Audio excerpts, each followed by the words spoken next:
Before 1940, numerous children aged between 5 to 14 worked in Europe, the United States, and various colonies of European powers. These children worked in agriculture, home-based assembly operations, factories, and mining. Thank you for joining us on KBC English Service. This is a special program to commemorate the World Day Against Child Labor in Kenya. This day is observed globally on 12th of June annually. My name is Awol Fakina. Do stay with us.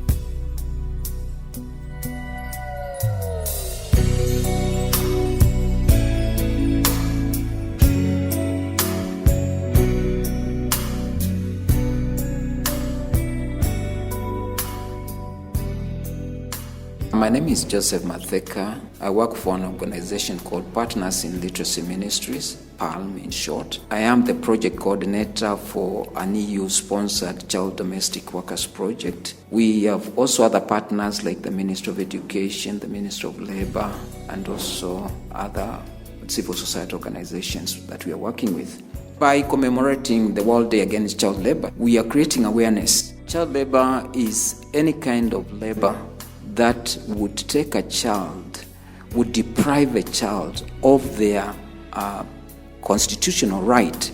And the constitutional right, the Constitution actually allows, gives rights to children, rights to education, right to health, right to shelter, right to a decent living, and so on. So any kind of work given that actually deprives the child of those rights is actually child labor. The International Labour Organization considers that child labor is work that deprives children of their childhood, their potential, and their dignity, and that is harmful to physical and mental development. The United Nations Convention provides that child labor is any form of work that violates the 4 basic rights of children, namely survival, participation, and protection. The Kenyan Constitution also provides for children's rights that are against child labor. But just who is a child? Legally, we have the Constitution that says anybody who is below 18 is a child. We also have other legal instruments that define children in the country, like the Children's Act, like the Basic Education Act, and so on. But basically, legally, anybody who is under 18 is a child. In Kenya, children should start their formal education upon attaining 7 years until they reach the age of 18 years, where they cease to be children.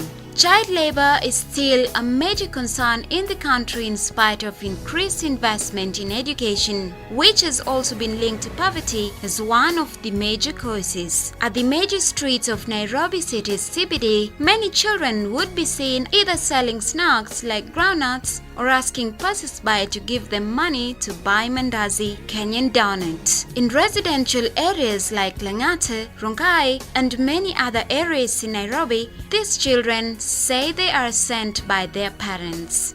This is not all.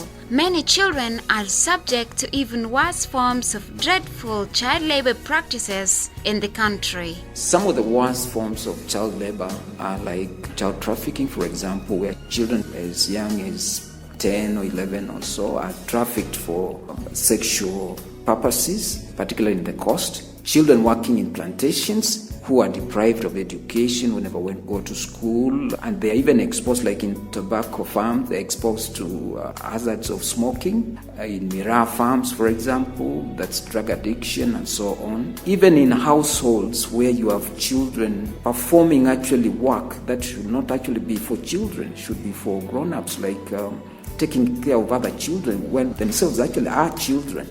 We have children working in the beaches around Lake Victoria, and we are very much aware of the fish trade, the sex for fish trade around the beaches in Lake Victoria, and so on. The government has put in place rules that stipulate the rights of children that are against child labor in the country. The civil societies also from time to time campaign against child labor by creating awareness through campaigns and advocacies against the hazardous endeavors. An example is the IDAY-Kenya and Partners in Literacy Ministries, which through sponsorship by European Union have been able to start projects such as child domestic workers, among other projects, to rid the country of child labor acts. This shows that everyone has a role to play in creating awareness against child labor.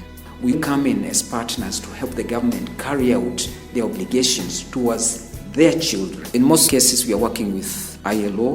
In this particular project that I'm working in on child domestic workers, we're also working with Kudehia, which is a trade union for domestic workers.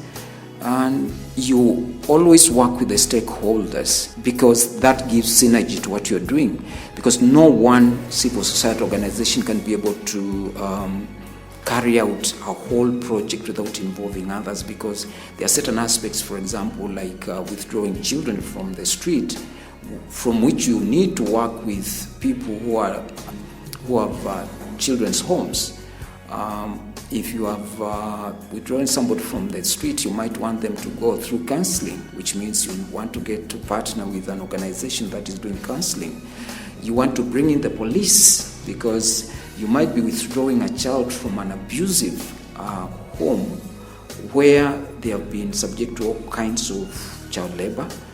And for you to do that, you might need the law enforcement officers to be able to give you the authority to do that. So it's a wholesome partnership with all stakeholders. The World Day Against Child Labor is every year led by the International Labour Organization. The event is marked today in over 50 countries, including Kenya, and this year in Meru County. The theme for the 2015 World Day is No to Child Labor, Yes to Quality Education. The theme is meant to create awareness that lack of quality education is a key driver to child labor, and that child labor prevents a child from accessing education or benefiting from it. Today, a discussion on the theme has been tabled in Geneva, Switzerland, to figure out a way forward on child labor abolition by means of quality education to all children. The theme of this year's World Day Against Child Labor is No to Child Labor and Yes to Quality Education. It's a very welcome theme, because just saying no to child labor does not empower the child to be able to move out of that situation that has actually been oppressing them. You need to give them quality education, and therefore the discussion should be on, yes, we have remove the child from child labor. How do we empower them through quality education? And of course, like in Kenya now, despite the free primary education, we still have about 1 million children who are out there who legally should be in school, but they are not in school because, again, of various aspects like poverty and so on. So yeah, we need to do much more in terms of empowering the children who have actually moved or been moved from child labor.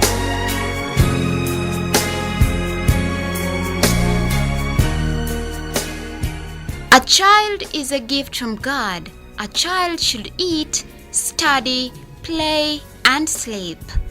On behalf of KBC English Service, thank you once more for joining us.